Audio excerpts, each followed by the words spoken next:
8 things that you should never do when buying a used car, unless you want to end up in financial ruins, that is. Starting with, set your budget, and you gotta know how you're gonna pay for the car before you start your search. I was on the hunt for a cheap FRS, and I had 2 options, either finance or cold hard cash. Now, the pros of cash. No interest payments, which means you'll save money in the long run. Helps you stick to a budget since, well, your budget is your fixed amount. No monthly payments to worry about, and no risk of being upside down on a loan. But for the cons. For most of us, it takes time to save. It depletes your savings. It doesn't build any good credit history. And a dealer might not be willing to give you their absolute best price since they're missing out on lender kickbacks. Now, the other option is financing. Okay, the pros of financing. Low or even no down payment and upfront costs. Helps build your credit history. You'll get to keep your savings, and you might be able to negotiate an even sweeter deal than if you had just paid cold hard cash. As for financing cons though, well, you'll have monthly payments that are a sizable portion that go straight into paying interest on the loan. You'll have to have full coverage on car insurance, which frankly is a good idea anyway, and you don't own the car until it's completely paid off. The bank holds the title, not you. Even if you do have the cash in the bank, it's good to at least get pre-qualified for a loan. Credit unions usually have the best rates. Like I said, local credit unions will probably get you the best rates, so look it up online, give one a call, and tell them that you want to get pre-qualified for a loan. Now, another thing you can do is go onto Car Gurus. I've used this site a couple of times, and you can get pre-qualified in just a couple of minutes. There's no impact to your credit score, and it has a really cool estimate feature, so you can have $10,000, 0 down payment. If you know your credit score, put it in there, and then the length of the loan that you want, and real quick you can see how much per month you'll probably be paying. If that looks good, get pre-qualified, because if you get pre-qualified, that means that you most likely will get qualified for a real loan as well. The reason I like to finance all my cars, even if I do have the cash, is then I have money for either repairs if they inevitably crop up, or I get to modify my car after I buy it. Okay, do you know what your car's selling for? Well, let me help you out. Yes, the biggest ammo in your arsenal is knowing what other vehicles comparables are selling for. And the way to do this is using this nifty search engine called classic.com. So what we're gonna do is go to classic.com, we're gonna type in FRS or whatever make and model you're looking for, and we'll click on that model. And it shows over the last 5 years all the different vehicles that sold at auction. Now I'm gonna look at a few of these and then jot them down in a doc that I created. I'll show you in just a sec. So let's take a look at this 2013 FRS. Now, if we go to the website, we can see it's a 6-speed manual. It's got 101,000 miles on it. It's a 2013 first year. Looks like it's in relatively good condition overall. So I'm gonna take this listing and then take it over to my doc that I created. Now, first thing I do is I just paste that link in there so I have it. Then I put the sold price, which for this car was $14,500. So we'll do $14,500. Now it was a 2013, black, 101K. And on condition, I do a 1 out of 4, 1 being best, 4 being I wouldn't touch it with a 10-foot pole. And remember, auction sites do have fees that are passed on to the buyer, so this is probably roughly a $15,000 out the door car. Looking at these photos, and again, I'm just skimming through, I would give it a 2.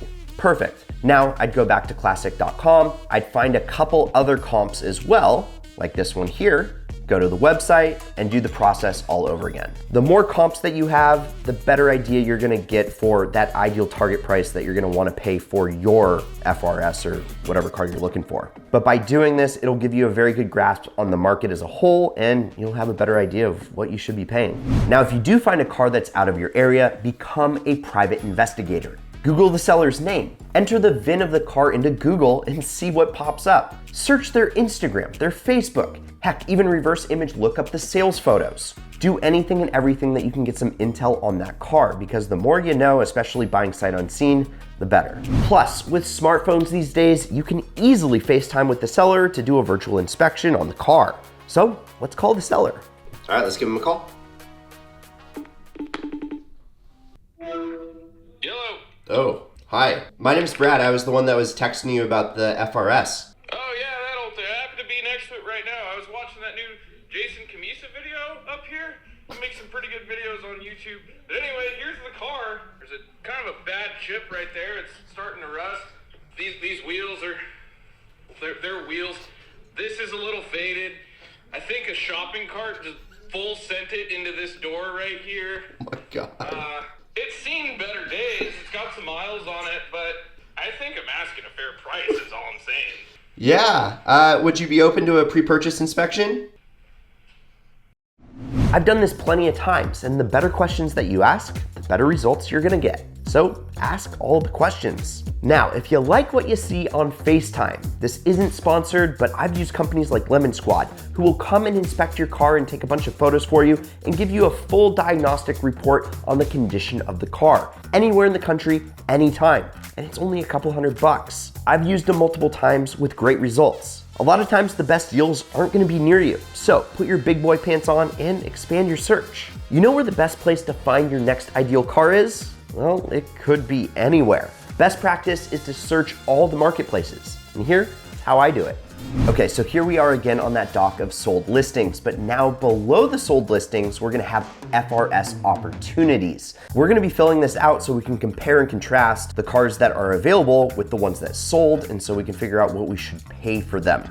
Now, the first site that I love to use is Auto Tempest, and again, we're gonna expand our range from local to national. So here on Auto Tempest, we're gonna go Scion, FRS, and we are going to go nationwide. We're gonna go anywhere, to the moon and beyond. Click search, and you can sort by a few different filters. First, you could go lowest price, or you could go nearest to me, or highest price, lowest mileage. Right now, we're just gonna start at lowest price, because we are looking for one $10,000 or under. And as we cruise through, here's one that caught my eye, 2013 FRS.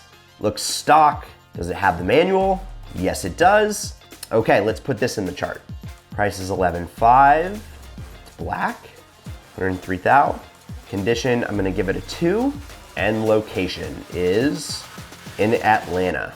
So right off the bat, that one looks like a pretty good deal considering that one that we looked at just a few minutes ago sold for $14,500 or $15K with fees on Cars and Bids, and it was roughly the same car, 2013 black, 101K, condition 2.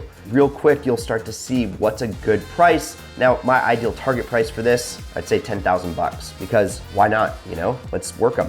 Negotiations where you make all your money. And overall, guys, I can't tell you how helpful building a chart like this is because data doesn't lie. And this is a really easy way to visualize what's a good deal and what's not.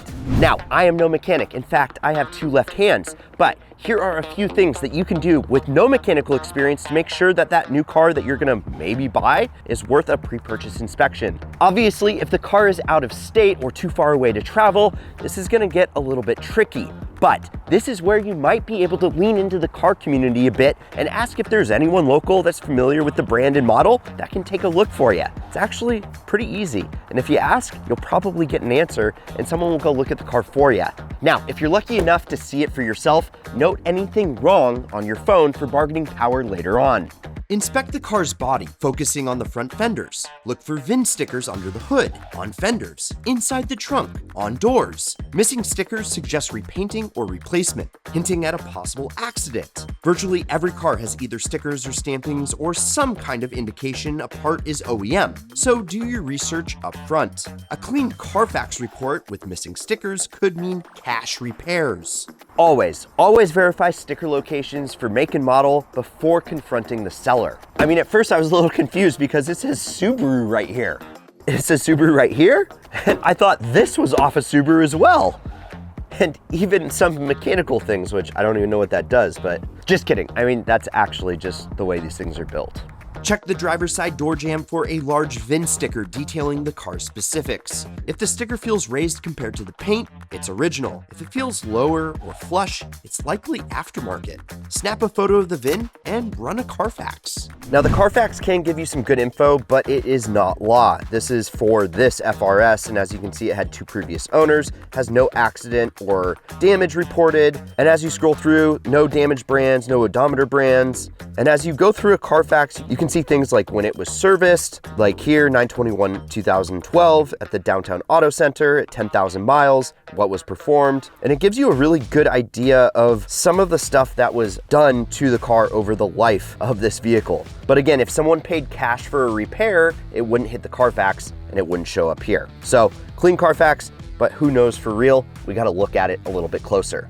Look at where the body panels meet each other. The gap between every body panel should be pretty consistent across the entire car, about 1/8 of an inch at most. If the gap is narrower or wider, that can indicate aftermarket replacements or shoddy repairs. Look closely where the bumpers meet the front and rear fenders, since bumpers are the most replaced body panel by far. We all know the penny test with tires. Stick a penny in the treads of the tire with Lincoln's head facing down. If you can still see Lincoln's entire head, your tires need to be replaced. Tires, folks, ain't cheap.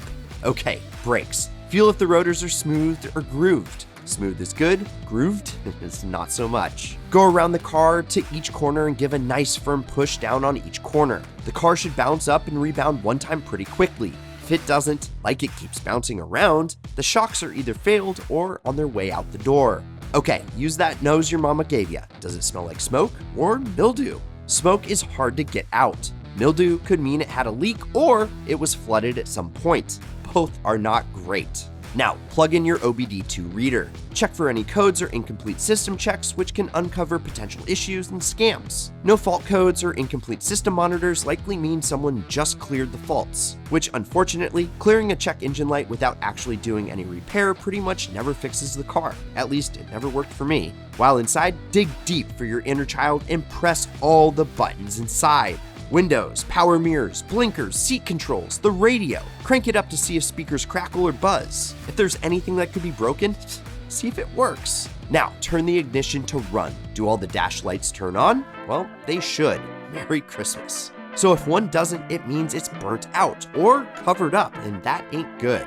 Airbag lights, ABS lights, check engine lights, TPMS if your car has it, they should all light up for about 3 seconds. Fire up the car and make sure it starts easily and idles well. Check the exhaust pipe for smoke right after you fire it up. Wispy steam-looking smoke is fine, but thick white or bluish black smoke is a bad sign. Pop the hood to see if there's any quirks and features. I mean ticks or squeaks coming from the engine. Hop back inside, hit the traction control, 4-wheel drive if applicable. Oh, and one big one is making sure AC works. Kick it on and see if it blows cold. Guys, it is the worst to find out that your AC doesn't blow cold on a first date, and you're super nervous. Ask me how I know.